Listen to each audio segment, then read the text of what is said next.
오늘 하나님께 주신 말씀은 마태복음 11장입니다. 마태복음 11장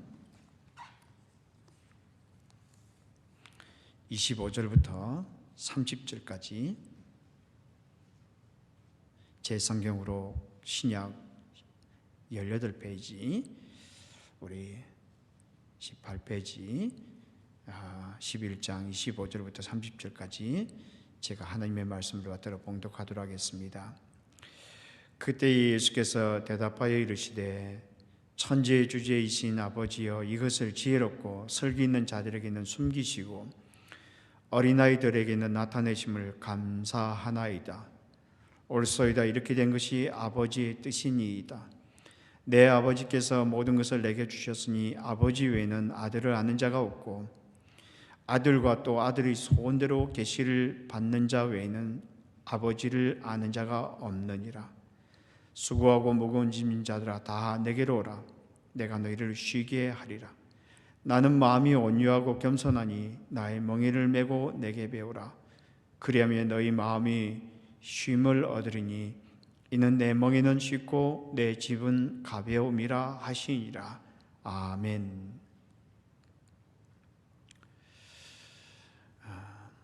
얼마 전에 길 위의 어떤 만남, 길 위의 어떤 만남이라는 짧은 글을 읽었던 적이 있었습니다. 이 글에 보면 이혜인 시인이 자신의 경험을 나누고 있는데 그 이야기인 적이 이렇습니다.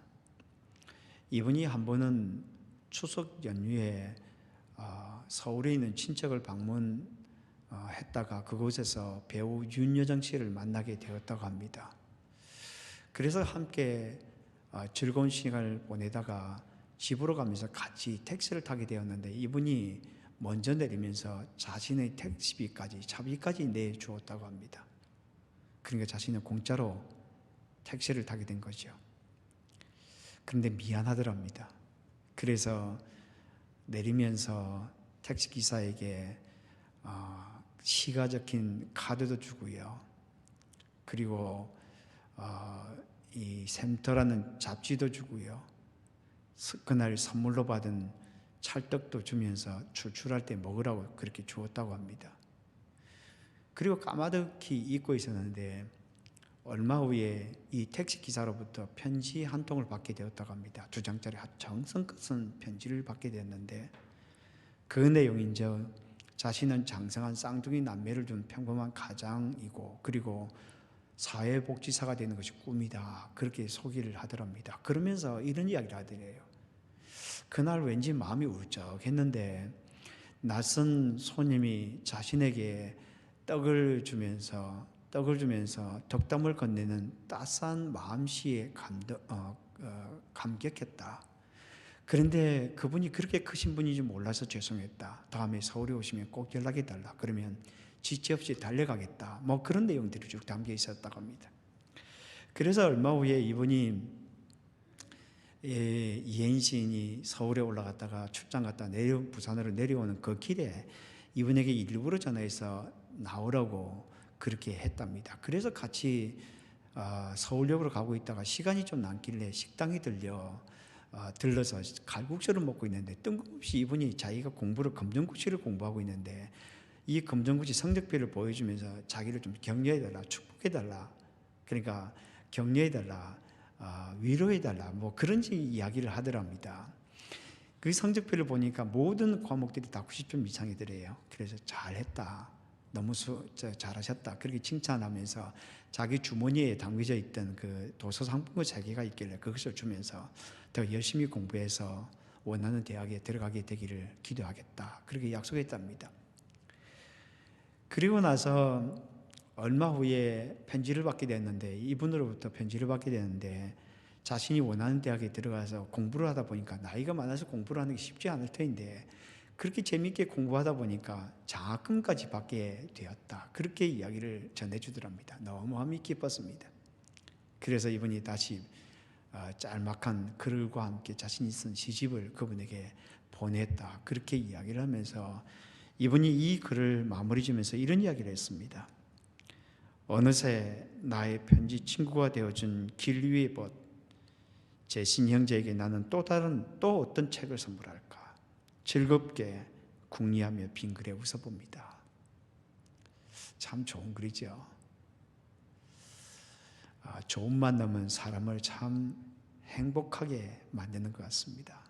좋은 만남은 사람을 참 풍성한 삶을 살게 하는 것 같습니다. 왜냐하면 좋은 만남이 좋은 인생을 만들어 나가거든요.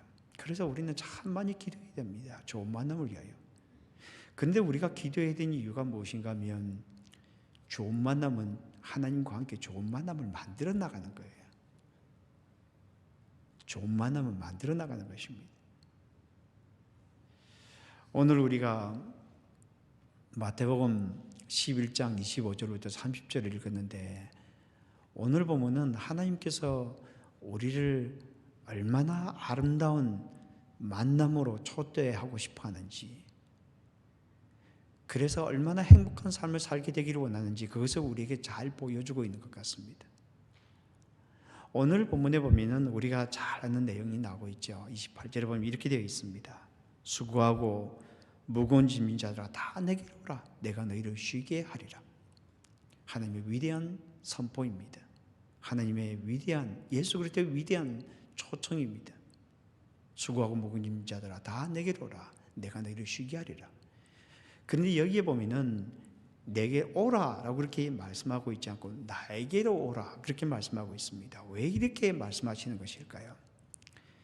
이것은 세례 요한의 질문 때문이었습니다. 세례 요한이 이렇게 질문합니다.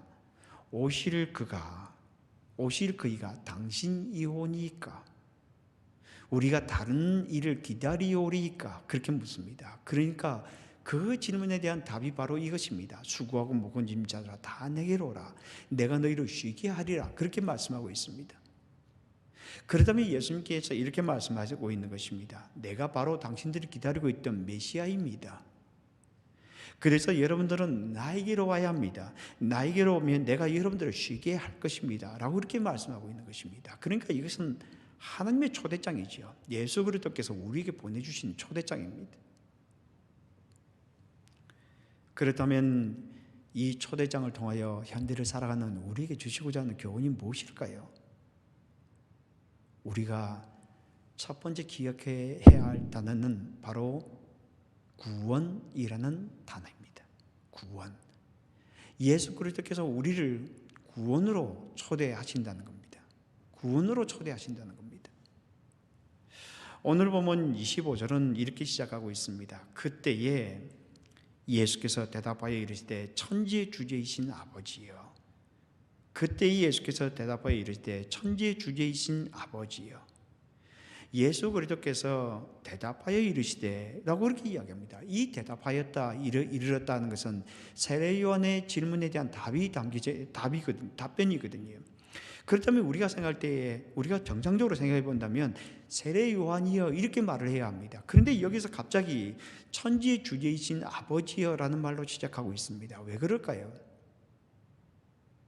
세례 요한에게 예수님 자신이 누구인지 말해주고 싶어 했던 것 같습니다. 이것을 통해서 말입니다. 그렇다면 예수님의 말씀을 풀어서 표현해보면 이렇게 되어 있는 것입니다. 세례 요한이여 당신은 내가 누구냐고 묻고 있습니다. 그 질문에 대한 나의 대답은 딱 하나입니다. 하늘과 땅의 주인이신 하나님, 그분이 바로 나의 아버지라는 것입니다. 그 아버지가 나를 이 땅에 보내셨습니다. 그분이 보낸 아들이라면 내가 바로 당신이 기다리고 있던 구원자 하나님입니다. 제가 하나님을 아버지라고 부르는 것을 보면 알 수 있지 않습니까? 라고 그렇게 말씀하고 있는 것입니다. 저도 이 사실을 다시 한 번 더 선포하고 싶습니다. 예수 그리스도는 하나님의 아들입니다. 예수 그리스도는 하나님의 아들입니다. 그래서 그분은 하나님이십니다. 그리고 그분은 우리를 위하여 이 땅에 오신 구원자 예수 그리스도입니다. 여러분들은 이분을 믿기를 원하십니까? 이것보다 더 충실한 것은 없습니다. 어쩌면 우리가 예배드리는 이유가 이 신앙을 고백하기 위하여 우리가 예배드리고 있는지도 모릅니다. 아니, 그것이 진실합니다. 또 그것을 아는 것보다 더 중요한 것은 없습니다. 그런데 왜 이 사실을 말하면서 어린 아이들에게만 나타내신다고 그렇게 말씀하고 있을까요? 예수님은 모든 사람들에게 그것을 다 나타내고 싶어 합니다. 모든 사람들이 다 예수 그리스도를 믿기를 원하십니다. 그런데 왜 어린 아이들에게만 나를 나타내셨다고 이 본문에서 말씀하고 있는 것일까요? 낮은 곳에 있을 때만 예수 그리스도를 볼 수 있다는 것입니다. 한없이 낮아질 때에 비로소 예수 그리스도를 만날 수 있다는 것입니다. 우리는 높은 곳에서 예수 그리스도를 만나기를 찾아다닙니다. 그러나 예수 그리스도는 우리를 만나기 위해 이 땅에 내려오신 분입니다. 그렇다면 낮아지는 마음을 가지지 않고서는 예수 그리스도를 만날 수 없다라는 것입니다. 이것은 아주 분명합니다. 오늘 본문을 보십시오. 25절 중반부터 26절에 보면 이렇게 되어 있습니다. 이것을 지혜롭고 설기 있는 자들에게는 숨기시고 어린 아이들에게는 나타내심을 감사하나이다. 옳소이다. 이렇게 된 것이 아버지의 뜻이니이다. 여기 보면 어린 아이라고 되어 있는데 이 어린 아이라고 하는 것은 문자적으로 본다면 갓난아이, 젖을 빠는 아이 이런 뜻을 가지고 있습니다. 이 갓난아이는, 젖을 빠는 아이는 스스로 살아갈 수 없는 존재들입니다.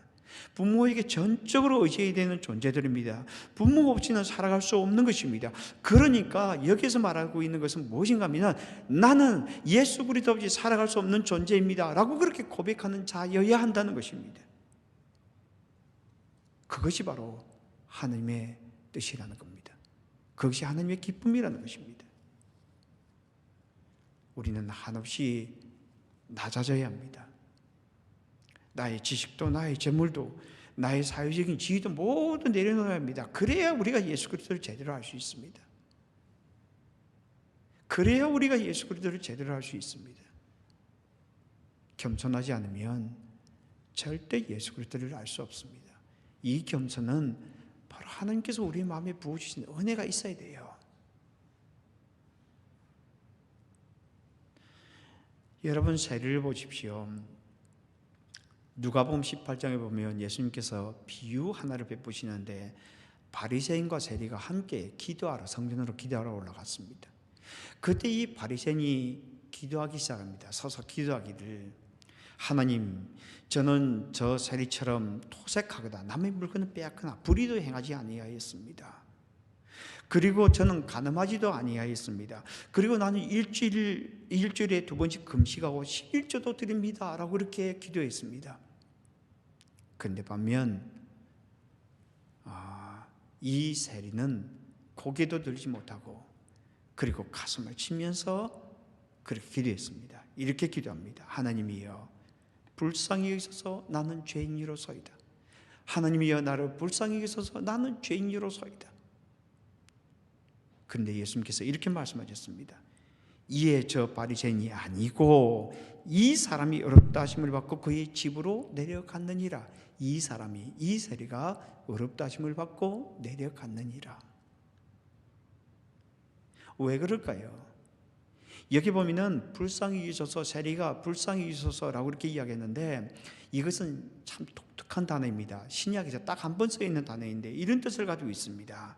이것은 하나님의 용서하심과 하나님의 긍휼만을 바라본다, 이런 뜻을 가지고 있어요. 하나님의 용서하심과 하나님의 긍휼만을 바라본다. 아무것도 아니에요. 내가 행한 것도 아닙니다. 내가 가지고 있는 무엇인가도 아닙니다. 하나님의 용서하심과 하나님의 긍휼만을 바라본다, 이런 뜻을 가지고 있습니다. 여러분, 믿음이라는 것은 바로 이것입니다.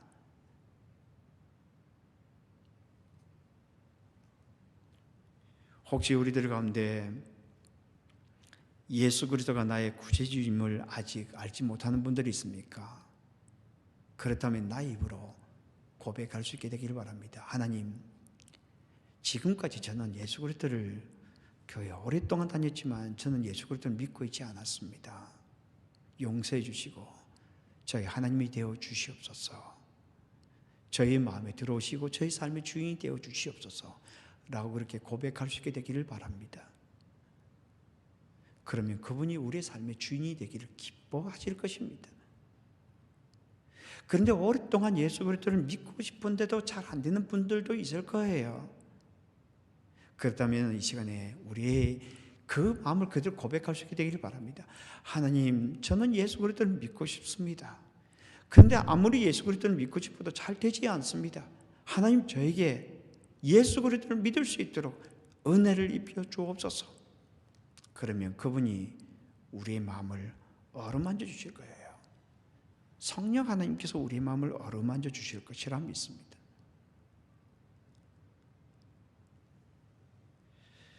그런데 왜 예수님께서 이 본문에 보면 하나님의 예수님께서 아들의 소원대로 계시를 받은 자 외에는 아들을 아는 자가 없다고 왜 강조하는 것일까요?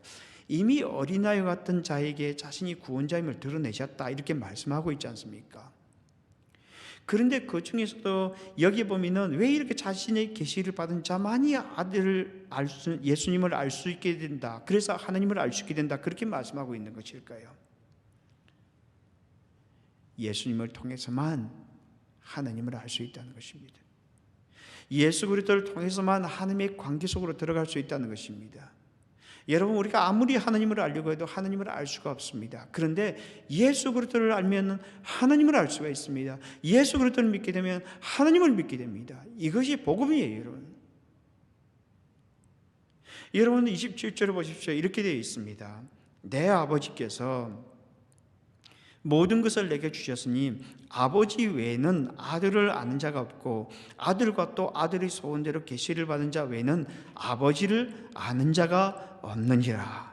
여기 계시를 받은 자라는 것은 감추었던 것을 드러내었다 이런 뜻을 가지고 있습니다. 그러니까 예수 그리스도께서 자기의 감춰졌던 그 예수 그리스도가 감춰져 있었던 것 있었는데 그것을 드러내었다 이렇게 말씀하고 있는 것 같습니다. 그런데 몇몇 사람들에게만 그것을 드러내었고 그래서 그들이 예수 그리스도를 믿게 된다 이렇게 말하고 있는 것 같습니다. 그러나 예수님은 모든 사람들이 다 예수 그리스도를 믿게 되기를 원해요. 그래서 요한복음 3장 16절에 그렇게 말씀하고 있지 않습니까? 하나님이 세상을 이처럼 사랑하사 독생자를 주셨으니 이는 저를 믿는 자마다 멸망치 않고 영생을 얻게 하려 하심이니라. 모든 사람이 그렇게 되기를 원합니다. 그런데 왜 이 본문에서 예수 그리스도께서 드러내야만 된다고 그렇게 말씀하고 있는 것일까요? 하나님을 알려면 예수 그리스도를 통해서만 가능하다는 겁니다. 사람의 지혜로 되는 것이 아니라는 것입니다. 예수 그리스도께서 사람의 능력으로나 사람의 지혜로 되는 것이 아니에요. 예수 그리스도를 통해서만 하나님을 알 수 있다는 겁니다. 그래서 예수 그리스도께서 자기를 계시하시고 그 계시하신 분을 통하여 성부 하나님을 알 수 있다는 겁니다. 여러분, 거기서 잘 알려면 요한복음 14장에 보면 잘 나옵니다. 잘 나옵니다. 도마가 그렇게 믿죠.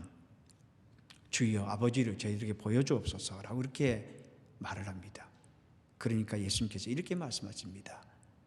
그때 이야기를 빌립입니다. 죄송합니다. 빌립이 그렇게 이야기를 하죠. 그러니까 빌립에게 예수님께서 이렇게 말씀하십니다. 빌립아, 네가 오랫동안 이렇게 나와 함께 있었는데 네가 나를 알지 못하느냐? 나를 본 자는 아버지를 보았거늘 어찌하여 아버지를 보여달라고 그렇게 말을 하느냐? 그렇게 말하고 있습니다.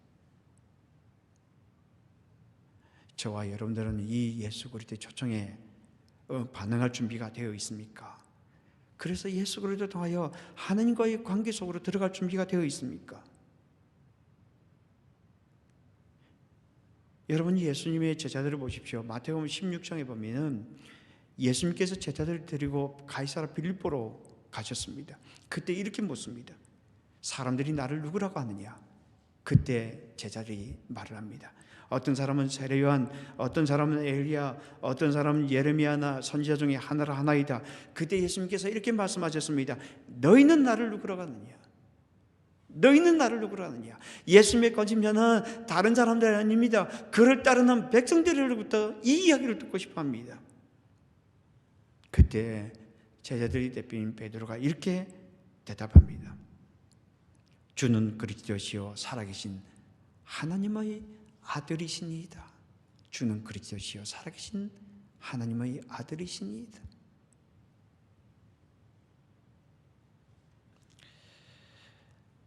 제가 참 좋아하는 찬송 중에 예수를 나의 구주 삼고라는 찬송이 있습니다. 이 찬송에 보면 1절에 보면 이렇게 되어 있습니다.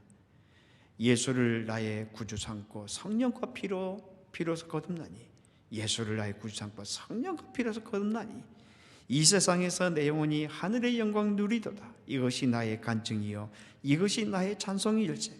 나 사는 동안 끊임없이 이것이 나의 찬송일세. 이것이 나의 찬송일세. 이 찬송은 페니 크로스비 여사가 쓴 찬송인데요, 이분은 여러분이 잘 아시는 것처럼 시각장애인으로 평생 살아오신 분이지 않습니까?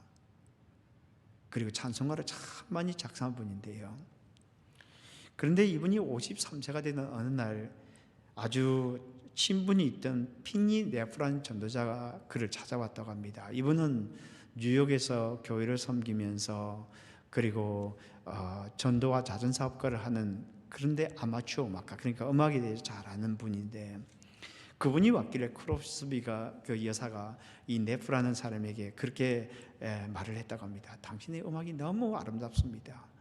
저는 당신이 연주하는 것이 너무 좋습니다.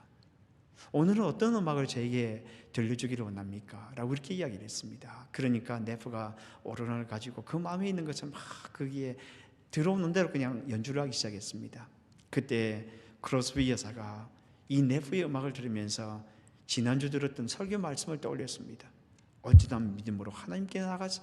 온전한 믿음으로 하나님께 나가자. 온전한 믿음으로 하나님께 나가자. 그때 그의 마음속에 이런 질문이 떠오르더랍니다. 온전히 주님께 나아가는 것이 무엇입니까? 그것이 무엇이 내 간증이 되어야 합니까? 라고 그렇게 막 그 질문하면서 하나님께 기도하는데 순간 마음속에 떠오르는 것들이 있더랍니다. 바로 이 찬송입니다. 예수를 나의 구주 삼고 성령과 피로서 거듭나니 이 세상에서 내 영혼이 하늘의 영광 누리도다. 나 사는 동안 끊임없이 이것이 나의 찬송일세. 이것이 나의 찬송일세. 예수 그리스도를 믿는 것이 우리의 찬송이 되기를 바랍니다. 이것보다 더 중요한 것은 없습니다. 오늘 우리가 기억해야 될 첫 번째 단어는 구원입니다. 구원입니다. 예수 그리스도께서 우리를 구원으로 초대하신다. 그래서 그 예수 그리스도를 믿음으로 하나님을 알게 된다. 그렇게 이야기를 하고 있는 것입니다.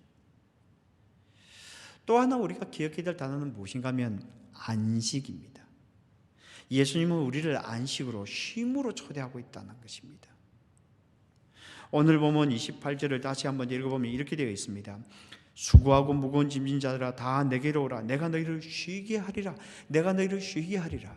이 쉬게 한다는 것은 흔히 우리는 그냥 안식 이렇게 이해를 하지만 사실은 이 단어가 두 개의 단어가 합쳐져 있는 것입니다.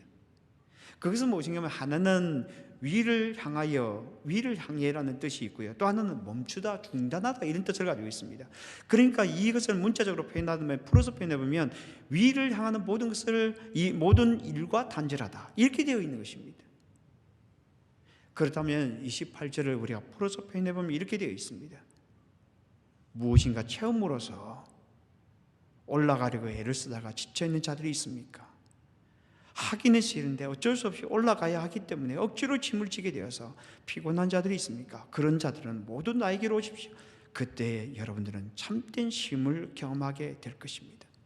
여러분, 우리의 삶이 그러하지 않습니까? 뭔가 채우고 싶어하는 마음. 그래서 우리가 살아갈 때 부지런히 사는 이유가 무엇이겠습니까? 무엇인가 우리를 올라가려는 그 마음 말입니다. 그런데 이 본문이 우리에게 이야기하기를 무엇인가 채우려고 애를 쓰지 말라는 것입니다. 무엇인가 추구하려고 애를 쓰지 말라는 것입니다. 예수 그리스도 안에 머물러 있어야 한다는 겁니다. 그럴 때 참된 안식이 있다는 것입니다. 여러분, 이 본문이 말하고 있는 것은 단순히 휴가를 가서 편안하게 쉬는 그런 것을 말하고 있는 것이 아닙니다. 이것은 예수 그리스도 안에 있을 때 누리게 되는 안식, 예수 그리스도 안에 있을 때 누리게 되는 쉼, 그것을 말하는 겁니다. 여러분, 우리가 휴가를 갔다가 쉼이 됩니까? 어떤 경우는 휴가를 갔다가 돌아오면서도 더 힘들 때가 있습니다. 왜 그럴까요? 그것은 진정한 안식이 아니에요. 물론 우리에게 그런 시간이 필요한 건 사실입니다. 그러나 그것이 우리에게 쉼을 주는 것은 아닙니다. 예수 그리스도 안에 있을 때 진정한 안식이 이루어지는 것입니다. 그래서 어거스틴이 이렇게 이야기했습니다. 오 주님, 당신께서 우리를 지으셨으므로 우리가 당신 안에서 쉴 때까지 우리의 영혼에는 쉼이 없나이다. 당신 안에서 쉴 때까지 우리의 영혼에는 쉼이 없나이다. 그래서 우리가 예수 그리스도 안에서 함께 그분의 그 안식처에서 피난처에서 우리가 쉬어야 되는 이유가 바로 그것 때문입니다, 여러분.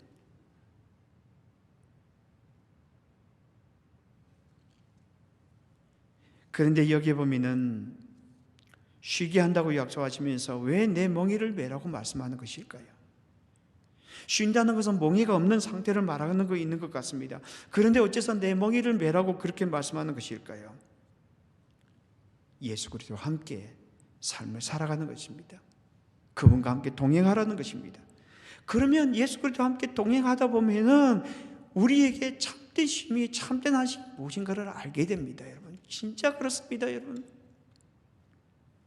오늘 보면 29절 30절에 보면 이렇게 되어 있죠. 나는 마음이 온유하고 겸손하니 나의 멍에를 메고 내게 배우라. 그리하면 너희 마음이 쉼을 얻으리니 이는 내 멍에는 쉽고 가벼움이라 하시니라. 여기 멍에에 대한 이야기를 하고 있는데 이 멍에가 무엇인지 말씀하고 있지 않아요. 그런데 이 멍에에 대하여 두 가지를 이야기해 주는데 이 멍에는 나의 멍이라는 것입니다. 예수 그리스도의 멍이라는 것입니다. 그분이 우리를 초청하여 같이 멍이를 매자고 이야기하시지만 그분이 자신이 멍이라고 그렇게 말씀하고 있습니다. 그러니까 내가 져야 될 멍이가 아니라는 겁니다. 그분이 저어주신다 이렇게 말씀하고 있는 것입니다.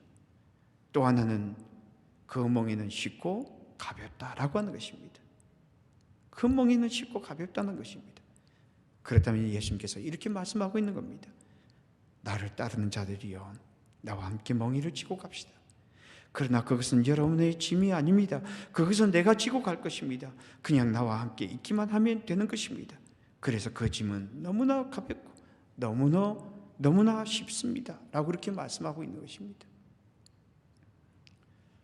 여러분, 우리가 우리의 인생을 지고 가려고 애를 쓰지 마십시오.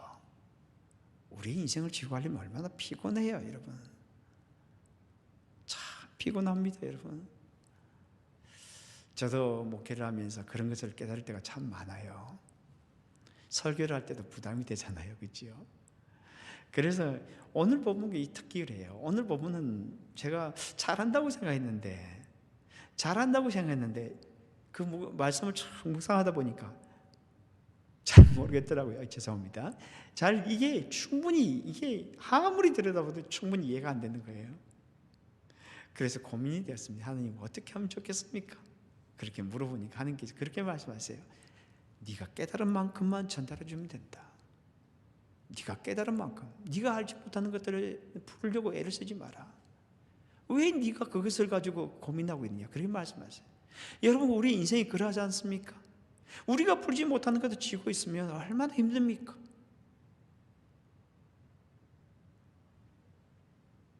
여러분, 우리의 삶이 때로는 잘 이해가 되지 않아도 그분을 묵묵히 따라가 되기를 바랍니다. 그리고 물어보십시오. 하나님, 주께서 원하시는 것이 무엇입니까? 그렇게 계속 물어보다 보면 우리의 마음에 쉼이 있어요. 평안이 있어요. 내가 풀려고 하지 않으니까 얼마나 편안해요, 여러분. 그분이 져주실 텐데. 그러니까 사실은 우리가 맡기지 못하는 거죠. 그분과 함께 우리가 걸어가면서 이 멍이라고 하는 것은 여러분들이 인터넷에 한번 찾아보시면 아시겠지만 이 소가 양쪽에 매는 이 멍이를 말하는 것입니다. 그런데 그 멍이를 메고 가면서 늘 그렇게 이야기하죠. 이 멍이는 하나님, 이 멍이는 제가 지고 가는 거예요. 그렇게 말합니다. 실제 그렇지 않나요? 예수님께서 그렇게 말씀하시잖아요. 내 멍이를 메고 내게 배우라. 여러분, 누가복음 8장에 보면 그것을 잘 보여줍니다. 예수님께서 그 누가복음 8장에 보면 제자들과 함께 강 저편으로 건너가자 그렇게 말씀하시잖아요. 그리고는 예수님께서 강에 이 배를 타고 왔는데 그때 예수님께서 주무시거든요. 근데 풍랑이 일기 시작했습니다. 막 물이 들어오는 거예요. 그래서 이 배가 침몰할 지경에 이르렀습니다. 그래서 예수님, 우리가 죽게 된 것을 보지 않습니까? 그래서 예수님을 깨웠습니다. 그러니까 예수님께서 일어나셔서 바람과 바다를 잠잠하게 하셨습니다. 그러니까 이 본문이 이렇게 이야기합니다. 예수께서 잠을 깨사 바람과 물결을 꾸짖으니 이에 그쳐 잠잠하여지더라. 이에 그쳐 잠잠하여지더라. 우리는 예수 그리스도와 함께 가면서 얼마나 힘들어합니까? 그죠? 우리 인생이 그러합니다. 얼마나 힘들어합니까? 그때 우리에게 주께서 우리에게 이렇게 말씀하십니다. 내 멍에를 메고 내게 배우라. 여러분, 신앙이라고 하는 것은 무엇을 하느냐보다 더 중요한 것은 무엇인가 하면 내가 누군가 하는 것을 기억하는 것입니다. 나는 예수 그리스도께 속한 자다. 그것을 기억하는 것이 참 중요합니다. 우리의 모든 삶이 그것으로부터 출발하는 거예요. 나는 예수 그리스도께 속해 있는 자다. 여러분, 그보다 더 중요한 것이 어디 있어요? 나는 예수 그리스도 안에 머물러 있는 자다. 그것보다 더 중요한 것이 어디 있어요, 여러분? 그래서 예수 그리스도를 믿지 않는 자는 불행하게 살아가는 겁니다. 여러분, 예수 그리스도를 믿는다고 하면서 무엇인가 내가 이 삶을 이끌어 나가려고 애를 쓰면 안 되는 거예요. 그분이 우리의 삶을 이끌어 나가도록 맡겨드리는 겁니다. 그래서 그분이 이렇게 말씀하시는 겁니다. 수고하고 무거운 짐진 자들아 다 내게로 오라. 내가 너희를 쉬게 하리라. 그래서 예수 그리스도 안에 머무는 자만이 누리는 그 안식을, 예수 그리스도를 우리가 믿게 되면 안식이 무엇인가를 알게 돼요.